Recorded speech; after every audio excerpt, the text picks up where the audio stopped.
Hello sir, hello. मैं अमृतसर से आई हूँ। अरे वाह, हमारे शहर से बहुत बहुत स्वागत है आपका। कहाँ पे रहती है अमृतसर में? अमृतसर में सिटी साइड नमक मंडी। नमक मंडी को नमक मंडी क्यों कहते हैं वैसे? नमक तो वहाँ मिलता नहीं नमक उधर से। ज़्यादा अच्छा मिलता है इसलिए। किसने बोला? मैं भी इतने साल रहा हूँ, मुझे तो नहीं कभी नजर आया। हमारे तरफ आइए, हम आपको लेके देंगे। और एक लक्कड़ मंडी भी है, वहाँ पे कोई लकड़ी का कुछ हुआ ही नहीं है, ऐसे ही लक्कड़ मंडी। जी, तो आप क्या विशेष टिप्पणी करना चाहेंगी? एडवांटेजेस हैं उसके टेक्नोलॉजी के, पर बहुत सारे डिसएडवांटेजेस भी हैं। आजकल बच्चे बहुत ज़्यादा उस पर फोकस करने लग पड़े हैं। जी, जी। हम लोग उनको कहते हैं कि भाई चलो अपना होमवर्क मिला है, कुछ सर्च कर लो उसके ऊपर, जी। तो वो पढ़ाई के छोड़ के कोई डोरेमोन ढूंढ रहा होता है, कोई अपना कुछ ढूंढ रहा होता है। तो जी, इसके जी। बहुत साइड इफेक्ट्स हो रहे हैं बच्चों के ऊपर। ये तो है, सच्ची बात है। आजकल ग्राउंड वो होती नहीं जो गेम, जो पहले जब कोई खेलते थे इंडोर मिट्टी में। हाँ, कोई हम नहीं बच्चे रही। मिट्टी में मिट्टी हुए पड़ते थे, 15-15 बच्चे। माएँ पहले 15 बच्चों को नहलाती थी, फिर अपना पहचान के लेके आती थी। वो सिस्टम ही खत्म हो गया है एक्चुअली। मेरा 1.5 साल का बेटा है, वो हर टाइम मोबाइल पे स्टिक रहता है। 1.5 साल का? हाँ। पर चलो, बच्चा मोबाइल पे बिजी रहेगा तभी तो उसका भाई बहन कोई आएगा। और ये बिल्कुल सही पॉइंट उठाया मैडम ने कि एक्चुअली ये माँ बाप के हाथों में है। आप अपने बच्चों को थोड़ा टेक्नोलॉजी से दूर रखें, थोड़ा बचपन एंजॉय करने दें, उसके बाद जब बड़े हो जाएंगे अपने आप सीख जाएंगे। चलिए, बहुत बहुत शुक्रिया मैम आपका शो Thank में आने you. के लिए। Thank you. और कोई मेरे दोस्त? जी भाई साहब।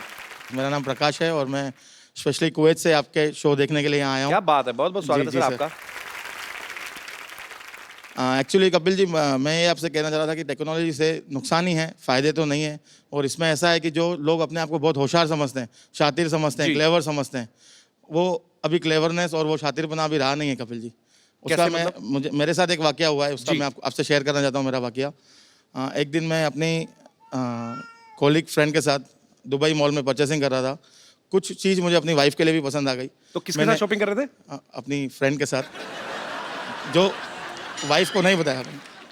जस्ट और फ्रेंड? जी जी जी जी सर। हाँ। और कुछ चीज़ मुझे अपनी वाइफ के लिए पसंद आई। अच्छा। मैंने परचेस की, मतलब व्हाट्सएप पे उसका फ़ोटो खींचा, वाइफ को भेजा। मैंने देखो आपको अगर पसंद आती है तो मैं ले आऊँ आपके लिए, ये 2-3 चीज़ें हैं। तो वाइफ ने कहा ठीक है, ये वाली मेरे लिए पसंद है, ले आओ। लेकिन उसने वो टैग पढ़ा, उस दुकान का नाम देखा और उसने इमीडिएटली ऑनलाइन कैमरा आजकल हर का अवेलेबल है ही सही जी। और उसने घर बैठ के देखा कि मैं किसके साथ हूँ, कहाँ हूँ, कैसे हूँ। और जब मैं घर वापस आया, उसने पूछा आप किसके साथ थे? मैंने कहा मैं तो किसी के साथ नहीं था, मैं तो अकेला था। बोला ये आपका वीडियो है, ये देखो, आप इसके साथ थे। तो ये टेक्नोलॉजी का आपको पर्सनली नुकसान हुआ ना? नहीं, हर शातिर इंसान को, Otherwise पर्सनली तो- नहीं, हर शातिर इंसान को जो समझता है कि मैं होशियार हूँ या मैं शातिर हूँ या मैं क्लेवर हूँ, उसे नुकसान ही है। नहीं, बीवियों से ज्यादा शातिर नहीं हो सकते आप।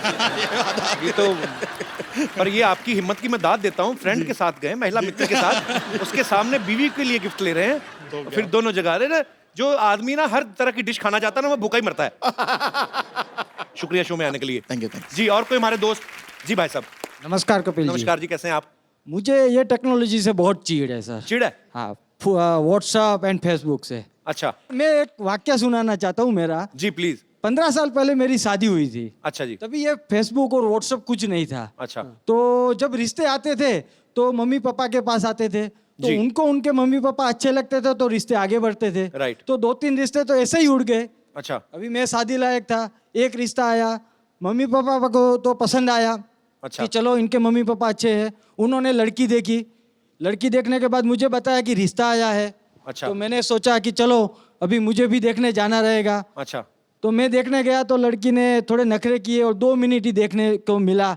अभी उसमें कैसे पसंद करे? 2 मिनट में तो 3 घंटे भी देखोगे, लड़की तो वही रहेगी ना, बदलेगी लड़की थोड़ी तो ना। वही रहती है, मगर 2 मिनट में देखने में कैसे पसंद पर करेंगे? टेक्नोलॉजी का इसमें क्या लेना देना हुआ? सर आजकल फेसबुक हो गया है। हाँ। अगर लड़की का नाम आया फेसबुक पे, मैंने डाला हेतल, तो 10 हेतल आ जाएगी, उसमें से मैं चॉइस कर सकता हूँ अच्छा। कौन सी हेतल है।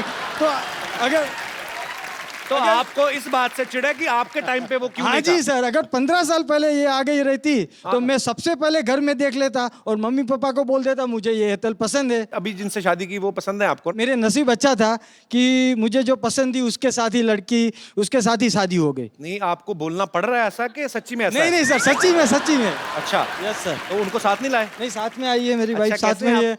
आप? बहुत बढ़िया। चलिए, बहुत अच्छा लगा देख तो के आप उसके साथ लिए में। मुझे बहुत चिढ़ है। पर नहीं, अभी देखिए आपको तो अच्छी बीवी मिल गई ना, बीवी तो अच्छी आपकी मिल गई, पसंद की है। Yes sir. तो अभी चिढ़ क्यों कर? छोड़ो ना। मगर सर फेसबुक रहता तो और भी चॉइस मिलती ना सर। आप सुन रही हैं? अभी भी थाली भरी पड़ी है, इनको है कि मैं कहीं एक सब्जी टिका लूंगा। चलिए, बहुत अच्छा लगा सर आप हमारे शो में Thank आए। you, sir. काम क्या करते हैं आप मुंबई में? सर बिजनेस, किस चीज का? Garment manufacturing. ओके, तो आप भी अपनी दुकान के पहनते हैं? नहीं सर, मैं लेडीज के बनाता हूँ, जेंट्स के नहीं बनाता हूँ। मेरी वाइफ को पहनाता हूँ। ध्यान रखा करो इन पे। आपने लेडीज के कपड़े ही क्यों चुने, जेंट्स के क्यों नहीं चुने आपने? सर उसका You एक- racist? एक कारण है। यस सर, उसका एक रीजन है। जी। मैं आपको बताता हूँ कि जब शादी हो जाती है तो आदमी पहले सबसे पहले अपनी बीवी के लिए ही कपड़े खरीदेगा। जी। बाद में अपने बच्चे के लिए, जी। और कुछ बचेगा अपने पास तो अपने लिए खरीदेगा। आए, तो so sweet. बीवी लेडीज के कपड़े में कमाई ज्यादा होती है ना सर। पॉइंट है आदमी की बात में। चलिए, बहुत बहुत शुक्रिया आपका शो में आने के लिए। Thank you sir. मेरे पास एक बड़ा खूबसूरत सा गिफ्ट है भाई साहब के लिए। भाई साहब, आपको बड़ी प्रॉब्लम है, उस समय में ये नहीं होता था, वो नहीं होता था। मैं आपको एक फोन दे रहा हूँ, बड़ा खूबसूरत मोबाइल है, इसमें सब कुछ है। अपनी बीवी को छोड़ के जिसको मैसेज करना करिए। बहुत बहुत शुक्रिया sir. Thank you so much. Thank you, congratulation. पाजी, आज मुझे ना बहुत संभल के और बड़ा सतर्क रह के बोलना पड़ेगा। अरे भाई, फिर कॉमेडी कैसे होगी? कॉमेडी भले ही कम हो जाए पाजी, लेकिन थोड़ा सा मजाक गलत हो गया ना, मैटर सीरियस हो जाएगा। ओ, तो सुन, तू सच बोलियो। जी। जब भी द्वंद्व हो, सीधा चलो, सच के रास्ते पे चलो, नैतिकता से कोई समझौता मत करो, कोई पीठ नहीं लगा सकता। क्या बात है। तो आज हमारे मोहल्ले में वो महान शख्सियत आ रही हैं जिन्होंने हिंदुस्तान को एक नई दिशा दी और देश के हित में हमेशा ही अपनी आवाज उठाई। सच की लड़ाई के लिए इन्होंने बहुत आंदोलन किए, धरने किए। ये बहुत ही बड़े समाज सेवक हैं। तो आप सबकी जोरदार तालियों के बीच में इनवाइट करना चाहूंगा हम सबके प्यारे अन्ना हजारे। अन्ना, आपका हमारे शो पे बहुत बहुत स्वागत है। आज मुझे अपने आप पे गर्व हो रहा है कि मैं अन्ना के साथ खड़ा हूं। अन्ना, आप आइए, यहाँ पे विराजमान हो जाइए। नहीं नहीं, रोक यार, रोक। देखो, लोग यहाँ पे आते हैं, आज मेरा वहां जाने का दिन। आज पूरी दुनिया में ईंट का जवाब पत्थर से देने के लिए लोग तैयार बैठे हुए हैं। ऐसे में अहिंसा को हथियार बना के सत्य के मार्ग पर चलने वाले लोग बहुत कम है दुनिया में। अन्ना, हमें आप पे बहुत गर्व है। अच्छा, मैंने जो अन्ना को देखा है, जितना समझा है, मुझे ये विश्वास हो गया कि सच में बहुत बड़ी ताकत होती है। एग्जाम्पल आपके सामने है। पाजी, मैं तो कहता हूं थोड़ी देर के लिए आप भी अन्ना के पास आके बैठ जाओ। आप यकीन नहीं करेंगे, इनके बगल में बैठने वाले सीएम भी बन जाते हैं।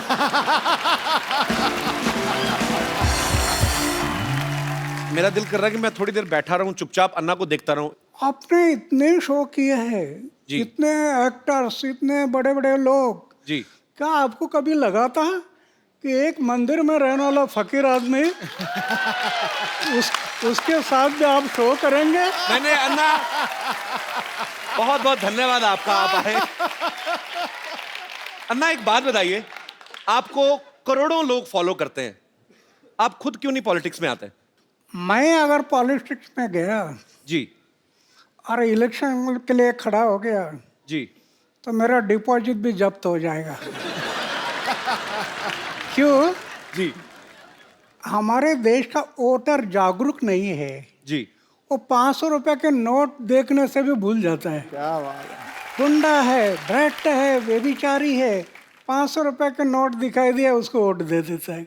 जी। इसलिए जागरूक मतदार ये लोकशाही का आधार है। जो मतदार अगर देश का जागरूक हो गया तो ये देश आगे बढ़ने में समय नहीं लगेगा। अरे वाह यार, वाह।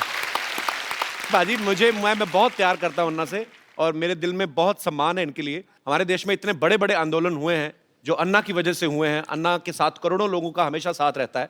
मुझे आज सच में यकीन नहीं हो रहा कि अन्ना हमारे शो पे आए हैं। एक्चुअली अन्ना का पूरा नाम जो है वो किशन बाबूराव हजारे है। तो अन्ना नाम आपको किसने दिया? परिवार में सबसे बड़ा भाई है, उसको बोलते हैं अन्ना। ओके। तो हम 4 भाई, उसमें सबसे बड़ा मैं था। ओके। तो घर के लोग कहने लगे अन्ना, ओके। फिर पड़ोस के लोग कहने लगे अन्ना, अच्छा। फिर गांव कहने लगा अन्ना, और अभी देश कह रहा अन्ना।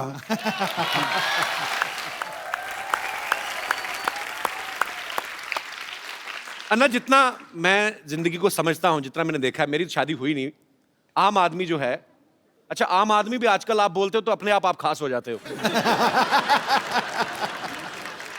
आम आदमी को बीवी की सेवा से फुर्सत नहीं मिलती अन्ना, फिर आप देश सेवा, मानव सेवा, आपको ये प्रेरणा कहां से मिलती है अन्ना? ये जो प्रेरणा है, जी। जैसे मैं अपने जीवन में जो सोच रहा था, जी।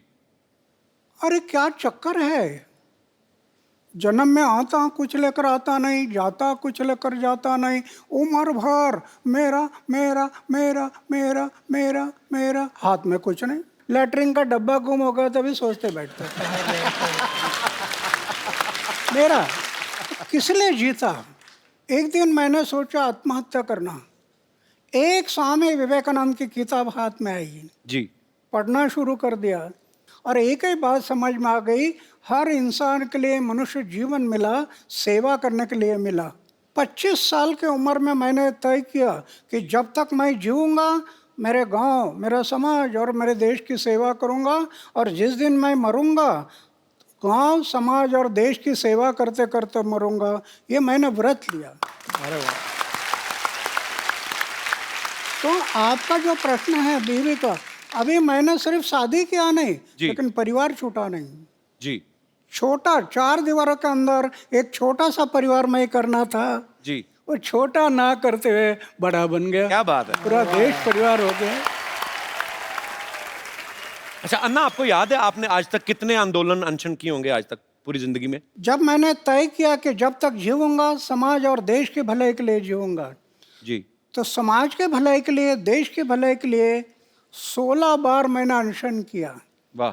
राइट टू इन्फॉर्मेशन, ये कानून जो बना पहले हमने बनाया, वो क्या बात है। राइट टू इन्फॉर्मेशन पूरे देश में अभी लागू हो गया, गरीब लोगों को न्याय मिलने लगा। जी, ऐसे महाराष्ट्र में 8 कानून बनाए। अभी अभी लोकपाल का बिल जी, सरकार नहीं कर रही थी, रामलीला मैदान पर बैठ गया जी, और आंदोलन शुरू किया। सरकार एक एक बात के लिए डरती है, जी, वो सिर्फ मोर्चा और धरने से नहीं डरती, सरकार सिर्फ गिरने से डरती है। ये डर जब लगता है ना, तो ऐसे कानून बनाती है सरकार। अन्ना, जब मैं बचपन में मेरी माँ से मेरा झगड़ा हो जाता था, मतलब कभी कभी भाई होता है कि आपकी माँ से नाराजगी हो गई, तो यहाँ कोई भी बात मनवाने के लिए तो मैं खाना नहीं खाता था। पता है वो होता ना बच्चे को भी, बच्चे बड़े चालू होते ना, बच्चों को पता माँ देख नहीं सकती कि मेरे बेटे ने खाना नहीं खाया, तो मैं खाना पीना छोड़ देता था ना, तो अपनी बात मनवाने के लिए। तो ये आपका भी बचपन में कुछ ऐसा ही स्टाइल था? मतलब जब मैं ऐसे ही पूछ रहा हूँ। ऐसे मेरे बारे में हुआ था। अच्छा। हमारे घर के अमीरी नहीं थी जी, गरीबी थी। एक त्योहार आ था और मैं माँ को बोला एक अन्ना दे दो, एक अन्ना। अच्छा, एक आना बोलते थे ना पहले। जी, जी, जी, मुझे प्रेस करना है कपड़े के। माँ बोले अरे कपड़े को प्रेस क्या करता, मन को प्रेस करना चाहिए, कपड़ा तो क्या है ये मैला हो जाता है, मन को दाग मत लगने दे, मन को तजला रखना। तो मैं थोड़ा गुस्सा हो गया। अच्छा, तो माँ ने मुझे चाटा लगा दिया। मैं दौड़ गया घर से। तो माँ डर गई, कहीं कुआं हुआ में तो नहीं जाएगा। फिर खोज करना शुरू कर दी, इधर खोजो उधर खोजो उधर खोजो, नहीं मिल रहा। फिर मेरा घर था जी, उसके ऊपर एक ढाबा था। अच्छा। उसमें मैं कबूतर पालता था, कबूतर। तो पीछे के रास्ते से मैं आकर ऊपर बैठ गया और सब देख रहा था कौन कौन कैसे दौड़ रहा है, कौन सा कैसे भाग रहा है, ये माँ कैसे कर रही है, ये सब मैं देख रहा था। और फिर किसी ने मुझे देखा अच्छा, और कहा अरे अन्ना तो ऊपर है। अच्छा, फिर वो देखने के लिए आए तो मैं मिल गया। तो ऐसे बात हुआ था मैं भी एक बार माँ के साथ, लेकिन वो माँ है, जी, बिल्कुल। वो माँ है। हाँ, तो फिर भगवान ही हो गया ना। तो मतलब खाना पीना नहीं छोड़ते थे आप बचपन में? नहीं नहीं, खाना तो नहीं। खाना तो छोड़ता था समाज के भले के लिए। जब अनशन पर बैठता था जी। तब खाना छोड़ता था। क्या बात है। हर इंसान की अपने दिल और दिमाग के बीच लड़ाई चलती है। अन्ना के दिल और पेट के बीच लड़ाई चलती है। पेट को जैसे ही पता चलता है ना कि दिल ने ये डिसीजन लिया है कि मुझे अनशन करना है, पेट को टेंशन हो जाती है कि अब मैं भूखा रहूंगा, क्योंकि दिल ने तो डिसीजन ले लिया। तो अन्ना, इतने इतने दिन, कई कई दिन तक आप खाना नहीं खाते हो, तो कैसे आप, कौन सी शक्ति जो आपको ऊर्जा देती है? समाज और देश के भले के लिए मरने की तैयारी रख दिया ना, जी। तो दिन गिनने की जरूरत नहीं। वाह। अच्छा ना, मैंने खुद टीवी पे देखा है करोड़ों लोग सड़कों पे आ गए थे जब अन्ना का 4 साल पहले आंदोलन शुरू हुआ था। अन्ना, जब लोग आपके साथ जुड़ते हैं तो फिर जो लोग चाहते हैं, कुछ ऐसे भी होते हैं मेरे जैसे कि भूख लग गई अब क्या करें, तो बीच में आधे घंटे के लिए गायब नहीं होते लोग, मतलब क्या, मतलब ऐसे पूछ रहा हूँ कि वो आपके हौसले की वजह से टिके रहते हैं एक्चुअली। हाँ नहीं, मैं तो ये जो अनशन करते हैं ना, जी वो सही अनशन नहीं, वो तो दिखाने के लिए अनशन होता है, जी। इसलिए बीच में गायब हो जाते हैं। मैं कभी अनशन पर बैठ जाता है, जी कोई भी बात का मैं पीछा करता हूँ, जी और जब आखिरी समय आता तो फिर करेंगे या मरेंगे, इस इरादे से बैठ जाता है। वाह। जब मैं बैठ जाता हूँ तो मेरी ऐसी धारणा है, अरे हार्ट अटैक आकर लोग मरते हैं ना, हार्ट अटैक कर, हम पढ़ते हैं ना अखबार में, जी रात को 10 बजे तक गप्पे लड़ाई और सवेरे चाय पीने के लिए उठाए नहीं। मेरी ऐसी धारणा है, जी हार्ट अटैक आकर मृत्यु आना, जी इसके बजाय समाज और देश की सेवा करते करते मृत्यु आ गया तो ये मेरा सौभाग्य है। क्या बात है। अच्छा अन्ना, आप 4 भाई हैं, जैसे नॉर्मल परिवार में होता है कि जैसे एक दुकान है पिताजी की, तो एक भाई अगर बीमार है तो दूसरा जाके दुकान पे बैठ गया। ऐसा कभी हुआ है कि आपको समय ना लगा और दूसरा भाई जाके अनशन पे बैठ गया हो? आई मीन आपकी फैमिली की तरफ से भी सपोर्ट होता था आपको हमेशा? नहीं, अभी क्या है कि मेरा एक भाई बैंक में है, अच्छा जी। वो उधर ही रहता है। अच्छा दूसरा कोऑपरेटिव डिपार्टमेंट में एक है, अच्छा वो भी उधर ही रहता है। अच्छा और तीसरा है, वो पड़ोस के गांव है, जी। वहाँ उसका लड़का सर्विस में है, उधर रहता है। और एक भाई है, वो खेती पर है गांव में। ओके अभी मैं तो 45 साल हो गया घर में गया नहीं। जी। मेरे भाई के बच्चों का नाम क्या है मुझे पता नहीं अभी तक। ये आपको यकीन नहीं होगा जी करोड़ रुपए की योजना अपनाई, करोड़ रुपए की, बैंक बैलेंस नहीं। वाह। मुझे राष्ट्रपति ने पद्मश्री, पद्म भूषण, अमेरिका, दक्षिण कोरिया, कनाडा, कहाँ कहाँ अवार्ड मिल गए, करोड़ रुपए से ज़्यादा अवार्ड मिल गए कैश। जी। उसका मैं ट्रस्ट बना दिया। वाह। 12 साढ़े 12 लाख रुपए इंटरेस्ट आता है हर साल। अच्छा। दुखी पीड़ित लोग हैं, उनके सेवा में लगा देता हूँ, कुछ रखता नहीं। सिर्फ सोने का एक बिस्तर है और खाने का प्लेट है, मंदिर में रहता हूँ जी। लेकिन मैं अनुभव करता हूँ, अरे लखपति करोड़पति को जो आनंद नहीं मिलता होगा वो मैं अनुभव करता, कितना आनंद है। अन्ना, जैसे आप देश हित में काम करते हो, कई कई दिन तक आप अनशन करते हैं, आंदोलन करते हैं, आप पूरे देश में भ्रमण करते हैं। अगर आपकी शादी हुई होती तो बीवी तो 1-1 घंटे बाद फोन करके पूछती। शादी तो वो तो पूछती बीवी तो। यही तो खतरा मुझे लग रहा था।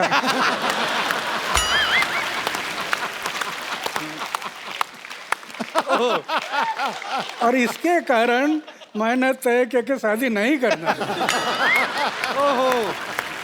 और दूसरी बात यह है, 79 ईयर के इस उम्र में जी। बैचलर रहते हुए भी इतना भी दाग नहीं जीवन में, इतना भी। वाह, क्या बात है। ये भगवान की कृपा है। अगर दाग लग जाता मेरे जीवन में तो इन लोगों ने मुझे तोड़ मोड़ देना था। वाह। आज कुछ नहीं कर सकते, कुछ नहीं कर सकते। अन्ना, एक बात और जहन में आती है, मैं बच्चा हूं, आपने पूरी दुनिया देखी है, जैसे मैंने भी अन्ना अभी शादी नहीं की, मतलब करनी है मुझे।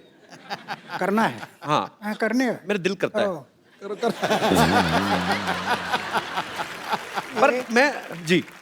मेरे जैसा रहना तलवार के धार पर चलने से कठिन है। ये तो है। बहुत, ये मन बड़ा चंचल है, कब धोखा देगा पता नहीं। सही बात है। अच्छा ना, लेकिन हमारा जो समाज है, जैसे आपने निर्णय लिया कि मुझे शादी नहीं करनी है, लेकिन रिश्तेदार जो होते हैं ऊपर से ज्यादा प्रेशर करते हैं, तो आपके रिश्तेदारों से कैसे बचे फिर आप? बहुत हुआ। अच्छा।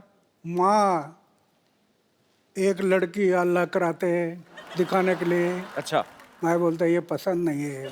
अच्छा, दूसरे आया, पसंद नहीं है। मतलब देख लेते थे आप? रिश्तेदार भी कई लड़की दिखाने के लेकर आते हैं। अच्छा। मैं बोलता पसंद नहीं है। ये लोग सब कहने लगे इसके दिमाग पर कोई असर हो गया, अच्छा, ये पागल हो गया। वो उस टाइम पर उन्होंने मुझे पागल में निकाला, ये मेरे लिए अच्छा हो गया।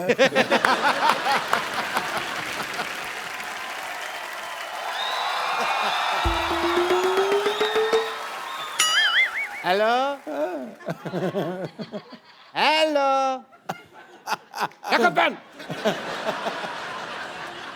अरे what A patriotic day. Anna Hazare साहब आए हुए हैं। सर नमस्कार। माई सेल्फ डॉक्टर मशहूर गुलाटी,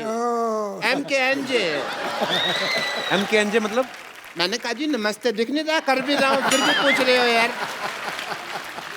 ओके अन्ना जी, आप अहिंसा के पुजारी हैं। बैठिए डॉक्टर साहब, इधर आइए। आज वैसे नहीं बिठा रहे? नहीं नहीं, क्यों? अन्ना के सामने बदतमीजी नहीं करनी, बैठिए। इतनी इज्जत आज तक इस आदमी ने मुझे नहीं दी।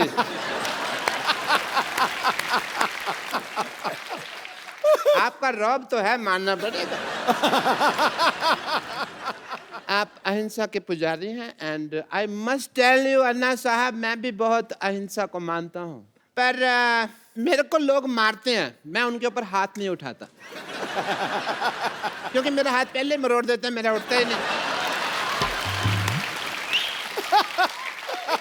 एनीवे अन्ना जी, मैं आपका बहुत बड़ा फैन हूँ।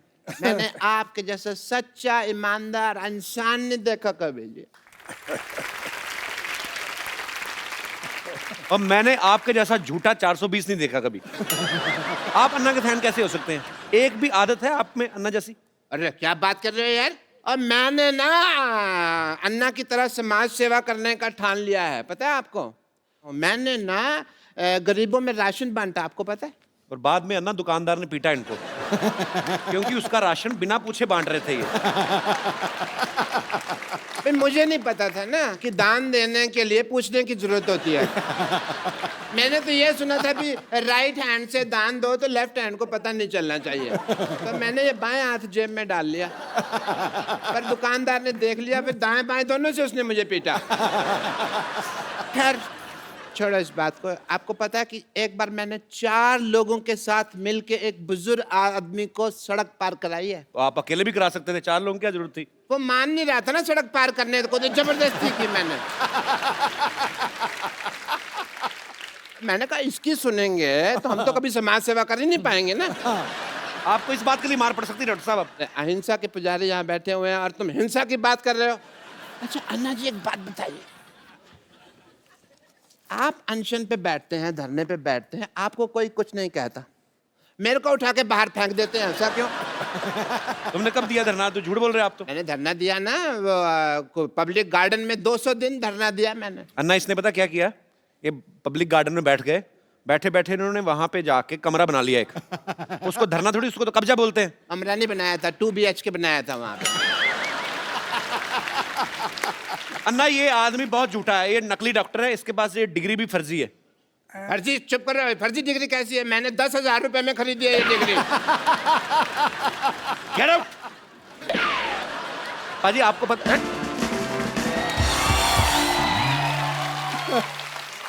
आप सबको पता ही होगा, पर मैं फिर भी बताना चाहता हूं कि अन्ना के ऊपर एक फिल्म बन रही है जिसका नाम भी अन्ना है। अन्ना देश सेवा करते करते आपने तो खैर आप तो दिल से कर रहे हैं, पर आपने कभी सोचा था आपके ऊपर कभी कोई फिल्म बनाएगा कोई डायरेक्टर? एक फकीर आदमी उस पर ऐसे फिल्म बनेगी ये मुझे सपना में भी कभी नहीं लगा था। लेकिन जो काम खड़ा किया है जी वो पूरे देश में फैल गया था। जी। और हमारे जो रविंद्र जैन के भाई है मनेंद्र जैन जी। उनको लगा कि ये काम समाज के सामने जाना बहुत ज़रूरी है। बहुत जरूरी है जी। वो मुझे बताने लगे कि ऐसे ऐसे फिल्म बनानी है जी। और उसमें जो काम करने वाले लोग हैं जी। इन्होंने इतना मेहनत किया। मैं फौज में था, बर्फ में रहा, 7 साल बर्फ में रहा, जी। तो मैंने 6 डिग्री माइनस हिमालय में उधर जाकर इन्होंने शूटिंग किया। तो ऐसे कई जगह पर जो काम हुआ वो जनता देखने से उनको जरूर इसमें प्रेरणा मिलेगी, नव युवकों को प्रेरणा बिल्कुल मिलेगी। बिल्कुल। आप फिल्में वैसे देखते हैं कभी अन्ना? अभी मैं फिल्म नहीं देखता, पहले देखते थे पहले जब आप- देखता था। मेरी उम्र थी 13-14 साल की, तब मैं फिल्म देखता था। अच्छा। और भाई ऐसा देखता था कि नया फिल्म का फर्स्ट शो, अरे क्या बात है।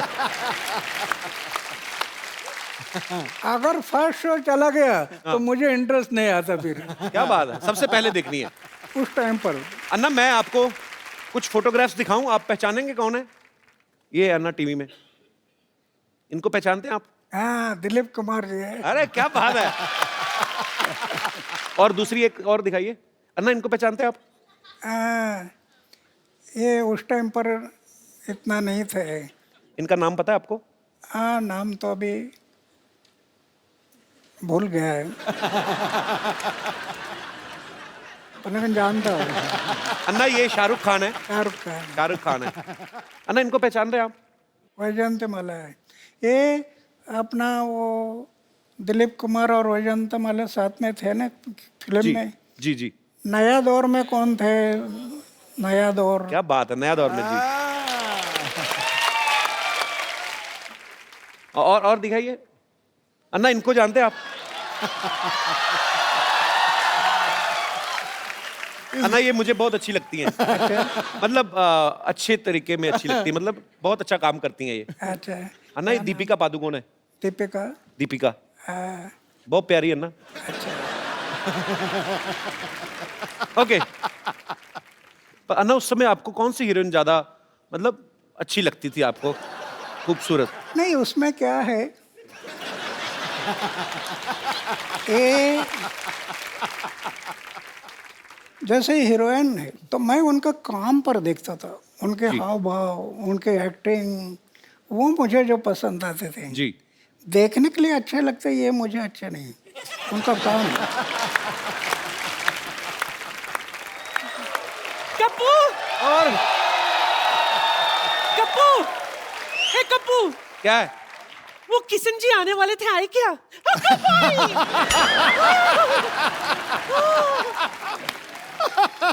असं कसं? नाही, किती वेळ लावला तुम्ही माझ्या दारावर यायला? क्या बोली नानी? कितना वक्त लगा दिया मेरे चौखट पे आने के लिए? नानी ये अन्ना हजारे जी हैं। दुनिया के लिए। मैं तो उनको तब से जानती हूँ जब ये किशन बाबूराव हजारे हुआ करते थे, है ना? मुंबई में इनकी फूलों की दुकान थी। अच्छा। हाँ, ये देखिए मैं आपके लिए क्या लाई हूँ।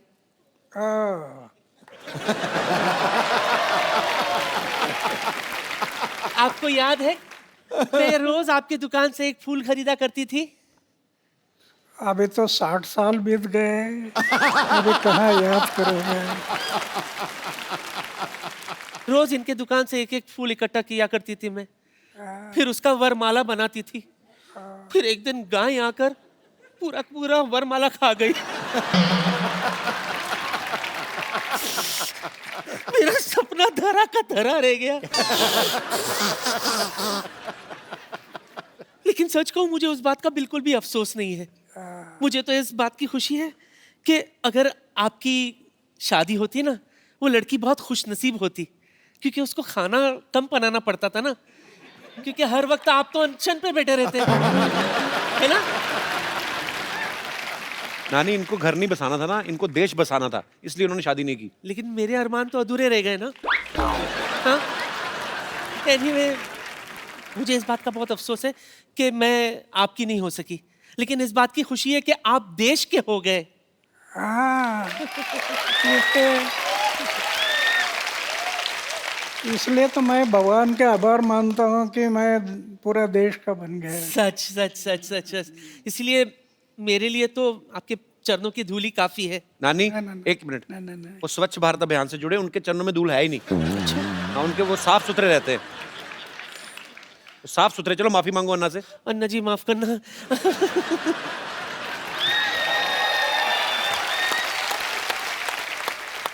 अच्छा अन्ना, हमने सुना है कहीं पे आपके बारे में पढ़ रहे थे, तो ऐसे सुना था कि फौज में जब आप भर्ती होने गए तो जो मापदंड होते हैं प्रॉपर की, हाँ फिजिकल फिटनेस और ये सब चीजें, तो एक दो चीजों में शायद आप पास नहीं हुए थे, तो उसके बावजूद भी उन्होंने आपको फौज में भर्ती किया। तो उसके पीछे क्या कारण था अन्ना? 1962 में चाइना ने हमारे ऊपर हमला किया, जी। हमारे बहुत जवान मारे गए अच्छा। और फिर देश को लगा कि जवानों की जरूरत है। मेरी ऊंचाई नहीं थी, अच्छा। छाती चौड़ी नहीं थी, जी। लेकिन इमरजेंसी थी, देश को युवकों की जरूरत थी, अच्छा। इसलिए मेरा सिलेक्शन हो गया। मैं 14 लोगों का कमांडर था ये जाते समय। अच्छा। तो हम सब लोग 14 लोग थे। उन्होंने सोचा कि जब तक शरीर में प्राण है तब तक देश की सेवा, समाज की सेवा करनी, ये तय किया। और मेरी छाती चौड़ाई ये कुछ नहीं थी, जी। फिर भी देश की सेवा करते रहे। वाह। और 15 साल के बाद मैं पेंशन पर आ गया है। वाह। और ये सच्ची बात है, ये हमारे जवान जो हैं, जब आप फौज में भर्ती होते हैं, उनकी ट्रेनिंग बहुत मुश्किल होती है, और ट्रेनिंग के बाद जब उनको अपॉइंट किया जाता है, जब उनकी पोस्टिंग होती है, और मेरा सैल्यूट करने को दिल करता है हमारे जवानों को। और हमारी पूरी टीम की तरफ से हमारी कभी कोशिश रहेगी कि हम अपने देश के जवानों के लिए ज़रूर एक अच्छा सा शो ऑर्गेनाइज करें। और बहुत दुख होता है जब हमें कभी ऐसी न्यूज़ सुनने को मिलती है कि सरहद पे या कहीं पे भी हमारे देश के जो जवान हैं, उन्होंने देश के लिए अपनी शहादत दी। हम उनके परिवारों के साथ हैं, हमारी शुभकामनाएं उनके साथ हैं। बहुत बहुत शुक्रिया। अच्छा ना, ऐसे मन में सवाल आया, जैसे मेरे 3 मामा हैं, तीनों ही आर्मी में थे, तो वो कहते थे कभी कभी हमें ना बर्फ में पीनी पड़ जाती है, मतलब ऐसे ही। अन्ना, आपने कभी नहीं ट्राई की? मैं शुरू में जब बर्फ में मैं गया जी। तो 2 पैक रम मैं पीता था शुरू में। लेकिन जब स्वामी विवेकानंद की किताब पढ़ी, जी। जीवन समझ में आ गया कि सिर्फ खाना पीना और मरना इसके लिए जीवन नहीं। फ्री रम मिलती थी, फ्री जी। लेकिन कभी मैं हाथ नहीं लगाया उसको। वाह। 1975 में पेंशन आ गया, अभी 38 साल बीत गए, हमें 2 बोतल रम मिलती हर जवानों के लिए। अच्छा। लेकिन मैं कभी रम लेने के लिए गया नहीं। आज मुझे दुख होता है, ये दोनों देशों को अभी फिर से लड़ाई करना ठीक नहीं है। दोनों की आर्थिक स्थिति फिर बहुत विकट है। एक लड़ाई में कितना खर्चा आ जाता है जी। देश कितनी जाने चली पीछे जाती जाता हैं। है। जी। ये आज वो लड़ाई होना नहीं चाहिए ऐसे मैं मानता हूँ। जी, लेकिन अगर पाकिस्तान नहीं मानता है तो 79 ईयर मेरा एज हो गया, और जरूरत पड़ी तो फिर मैं सीमा पर जाने के लिए तैयार हूँ। क्या बात है। और पप्पू शर्मा, ओहो, वाह वाह वाह वाह, हमारे तो भाग्य ही खुल गया अन्ना, आप हमारे मोहल्ले में आए। देखिए मैं आपके लिए चाय लेकर आया हूँ। अन्ना चाय पीते नहीं है, उनको जूस पिलाओ, बेवकूफ आदमी। जूस तो इनको बड़े बड़े लीडर नहीं पिला सके, मुझसे क्या पियेंगे ये। देखा बाजी, आज पहली बार इसने फंबल नहीं मारा आके। पूरी लाइनें कड़क करके बोलनी है। ये मतलब ये अन्ना के पास आने का जादू है। ये आदमी में अपने आप कॉन्फिडेंस आ जाता है। और मैंने इनसे ये सारी चीजें सीखी हैं। इनसे तो मैंने सादा जीवन जीने का, उबलते हुए विचारों को। ओए, उबलते विचार नहीं, उच्च विचार। हाँ तो अब मेरा काम चाहेगा, मेरे विचार तो उबलेंगे ही ना।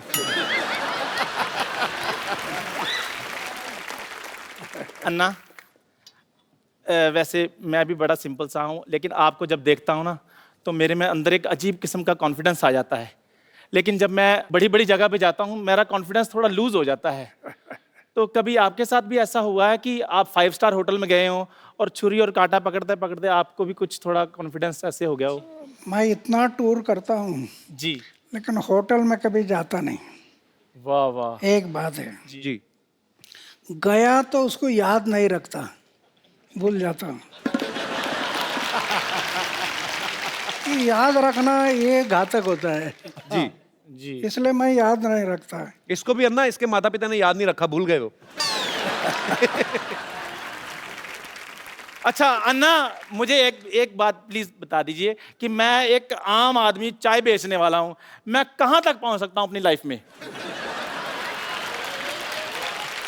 अरे हमारा देश का उदाहरण है ना, जी।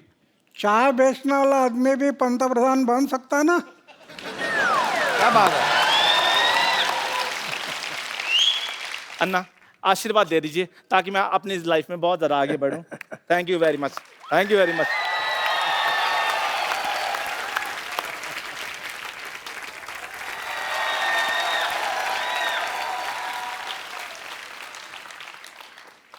कपूर भैया, क्या है?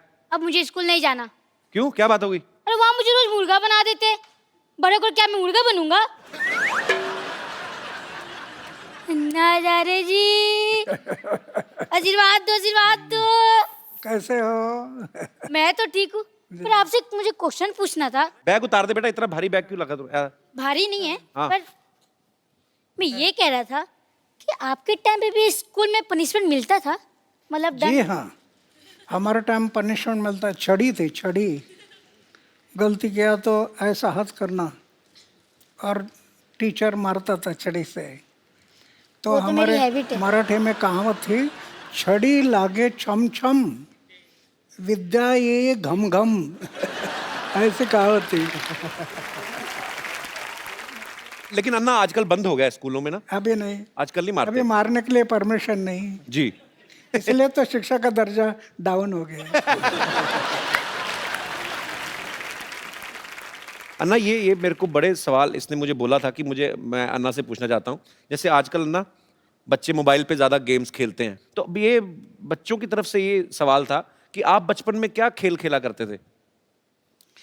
हम तो गांव में लगोरी थी, लगोरी। अच्छा। ये पत्थर एक के ऊपर एक रखना, हाँ। और उसको तोड़ना। हाँ फिर ईटी डांडू, वो हाँ, डंडा वो और डंडे ईटी गिल्ली के साथ। गिल्ली डंडा, घुमाना है।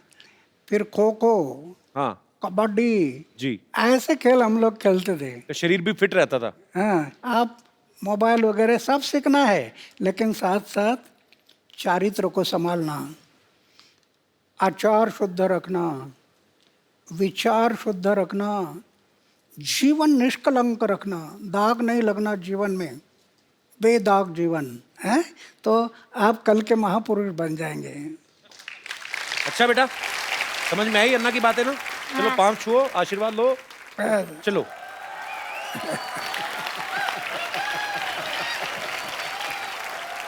अन्ना यहाँ पे ना आपके चाहने वाले हैं, सब आपसे प्रेम करते हैं, यहाँ पे क्या पूरे देश में, पूरी दुनिया में है, लेकिन आपसे ये बातें करना चाहते हैं। तो जो भी अन्ना जी से बात करना चाहते हैं वो अपना हाथ खड़ा कर सकते हैं जी। Hello Sidhu sir. Hello. Hello Kapil sir. Hello. Hello Anna ji. Sir मुझे आपसे पूछना है कि टेक्नोलॉजी में आजकल इतनी एडवांसमेंट हो गई है, तो पॉलिटिशियन से लेके एक्टर से लेके आम आदमी तक सब ट्विटर फेसबुक सब जगह हैं। आप क्यों नहीं हैं ट्विटर पर या फेसबुक पर? आपको पता है वो जो आजकल फेसबुक आता है और ट्विटर पे आता है, हालांकि पंगे बड़े हैं ट्विटर के।